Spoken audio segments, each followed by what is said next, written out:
김재수 세무사입니다. 다시 증여세 얘기를 해볼까요? 자, 단도직입적으로 증여세 세율은 어떻게 될까요? 과세표준 기준으로 1억 원까지는 10%, 1억 원 초과해서 5억 원까지는 20%, 또다시 5억 초과해서 10억 원 이하까지는 30%, 10억 원, 30억 원 이하까지는 40%, 그 다음에 30억 원이 초과되면 50%가 세율입니다.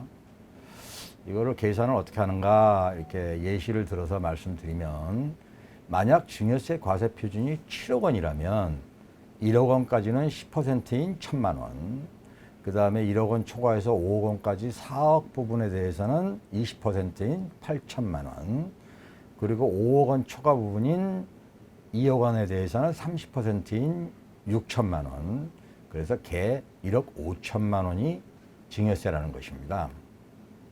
옆에 표 옆에 이렇게 누진공제 금액인데요. 써 있는 것은 저처럼 증여세 계산을 자주 해야 되는 사람은 과세 표준이 7억 원이라면 30% 구간에 있으니 7억 원 곱하기 30%인 2억 1천만 원에서 누진공제 금액 6천만 원을 공제하면 1억 5천만 원으로 쉽게 계산된다는 뜻입니다.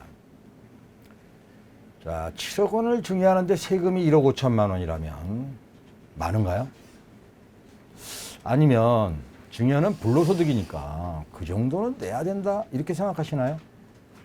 뭐 각자가 처한 형편에 따라서 생각이 다를 수 있겠습니다만은, 만약 증여 대상이 부동산이라고 생각해 봅시다. 부동산이 처분되는 상황은 여러 가지죠. 양도도 있고, 국가기관의 사업 필요돼서 수용당할 수도 있고, 사업상이나 어떤 기사 잘못으로 경매를 할 수도 있고, 또 이번처럼 증여나 상속도 있을 수 있습니다. 그런데 양도를 하든 수용을 당하든 실제로 그 대가를 받고 그것에 대한 양도세를 내게 됩니다. 그런데 증여는 그 부동산을 취득하긴 했지만 실제로 현금을 손에 쥔 거는 아니죠. 그 부동산이 부모님에게서 자녀에게 이전된 것 뿐인데 증여세 1억 5천만 원의 현금을 별도로 만들어서 납부해야 합니다. 아, 그럼 부담스럽죠. 증여세 납부 의무자는 수증자, 즉 증여를 받은 자입니다. 이 1억 5천만 원 자체도 문제지만 수증자가 이 증여세를 납부할 능력이 되느냐 하는 것도 문제가 됩니다. 현금 증여라면 증여받은 금액 중에서 증여세를 납부하면 그만이지만, 부동산이라면 또 미성년자나 소득이 전혀 없는 아이가 이런 물건을 증여받게 되면 이 증여세를 납부할 능력이 있느냐를 두고 다시 따지게 됩니다. 아이가 증여세 납부 능력이 있다는 것을 소명하지 못하면 이 납부한 증여세 1억 5천만 원에 대해서도 추가로 증여세가 고지됩니다. 이 증여세 금액도 또한 증여한 것이다 하는 것이죠. 산 넘어 산이라는 게 이런 경우입니다. 물론 이런 증여를 상담받은 세무사는 증여세 부분까지 고려해서 증여세 신고 준비를 이렇게 조언하게 됩니다만은, 법은 그렇다는 얘기입니다. 자, 이게 또 하나, 할아버지가 손자한테 증여하면 어떻게 될까요? 법에서는 이를 세대를 건너뛴 증여라고 표현하고 있습니다만, 재벌들만 이런 행동을 하는 게 아니고 현실에서도 상당히 많습니다. 이제 고연령층이 많아짐으로써 손자가 장성할 때까지 할아버지가 생존의 경우가 많고, 또 어차피 이 재산은 아들한테 갔다가 또 손자한테 갈 것이니까 그냥 손자한테 줘버리자, 이런 것이죠. 이러한 자녀가 아닌 직계 비속에게 세대 생략 증여를 할 경우는 증여세액을 할증합니다. 아들한테 증여할 때 산출되는 증여세액에다가 30%를 더하게 됩니다. 앞서의 경우라면 증여세가 1억 5천만 원이 아니라 곱하기 1.3을 한 1억 9,500만 원이 된다는 것입니다. 만약 손자가 미성년자고 증여금액이 증여재산 가액이죠. 증여재산 가액이 20억 원을 초과하면 40%를 할증하게 됩니다.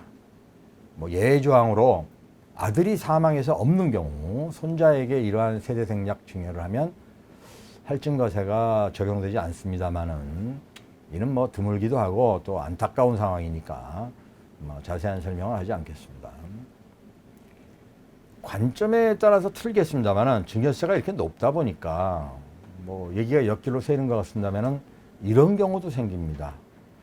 아들이 나이도 좀 되고 수입도 좀 있으면 이걸 증여하지 말고 아들한테 팔아버리면 어떨까 하는 생각을 하십니다.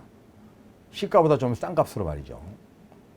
뭐 좋은 생각이라고 말하기는 좀 그렇지만 충분히 뭐 그런 생각의 개연성은 있습니다. 특히 이번 개정으로 뭐 부수처럼 솟아버린 증여에 대한 취득세를 생각하면 뭐 더욱더 그렇죠. 이 경우에 아버지가 아들에게 시가보다 싸게 팔면 그만큼 재산을 증여한 것으로 봐서 아들에게 증여세가 과세돼야 됩니다.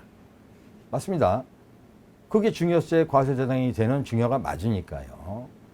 하지만 이런 경우 상속세입증여세법 시행령 제26조에 일정 요건에 해당되는 경우에만 증여세를 과세하도록 되어 있습니다. 즉 아들이 아버지에게 지불한 대가의 차익이 시가의 30% 또는 3억 원 이상인 경우에 대해서 시가에서 대가를 뺀 것에서 시가의 30%와 3억 원 중에 작은 금액을 증여재산으로 보아서 증여세를 과세하게 됩니다. 말하는 저도 좀 어렵네요. 뒤집어서 말하면 그 물건의 시가와 아들이 아버지에게 지급한 대가의 차이가 시가의 30% 미만이거나 3억 원 미만이라면 증여세가 과세되지 않는다는 얘기입니다.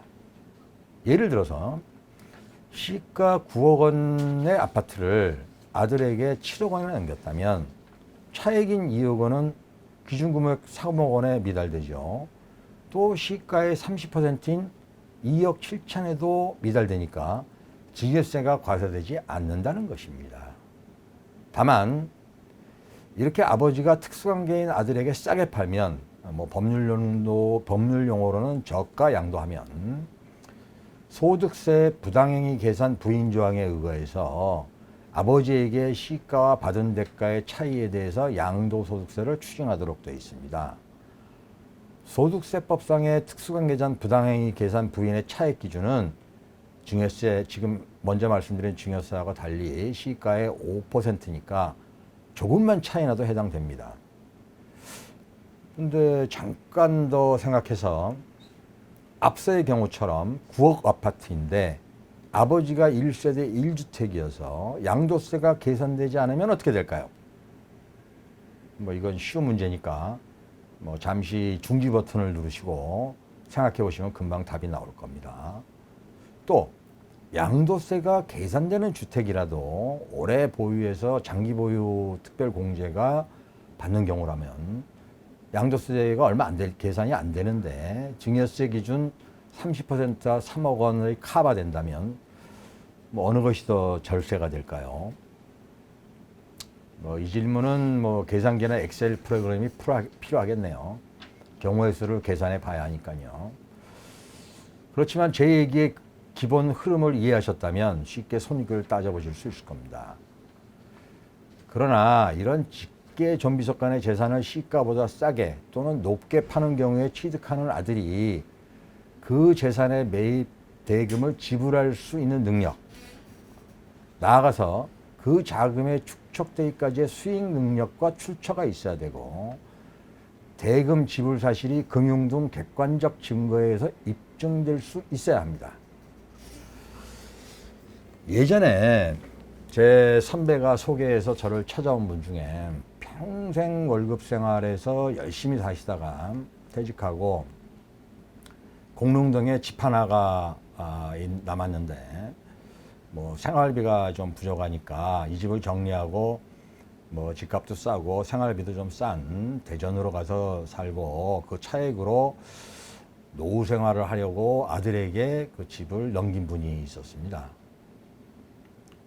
그런데 세무서에서 부자간이니까 특수관계자 간 거래라 해서 증여에 대한 소명 요구를 받게 되었는데 물론 그동안 뭐 정말 법 없이 살아온 순박한 분이라서 그야말로 손을 부들부들 떨면서 뭐 얼마나 놀라고 걱정이 되셨는지 정말로 손을 떠셨습니다. 뭐 알고 보니까 아드님이 큰 상선의 항해사였고 뭐 선박이나 뭐 회사의 차이는 있겠습니다만은 항해사 연봉이 높은지 그때 알았습니다. 연봉이 많다는 거는 그만큼 뭐 고생스럽다는 얘기겠죠. 또 며느님은 간호사였길래 또 자금 출처에 문제가 없었고 자금 또한 아드님이 그 아버님한테 드린 것이 확인이 돼서 별탈 없이 낙향하셨습니다마는 이렇게 직계 좀비속 간의 거래는 앞서 말한 전제가 반드시 확인될 수 있어야 문제가 없습니다. 제가 이 건을 처리하면서 그분에게 뭐 보탬이 되었다는 것 이전에 법도 또는 또 법에 의한 행정 처리도 보통 사람을 놀래키면 안 되겠다 하는 생각을 했습니다. 뭐 얼마 전 개정된 부동산 관련법을 접하시면서 놀라셨나요? 저는 놀랐습니다. 열쇠 시세 김재수입니다.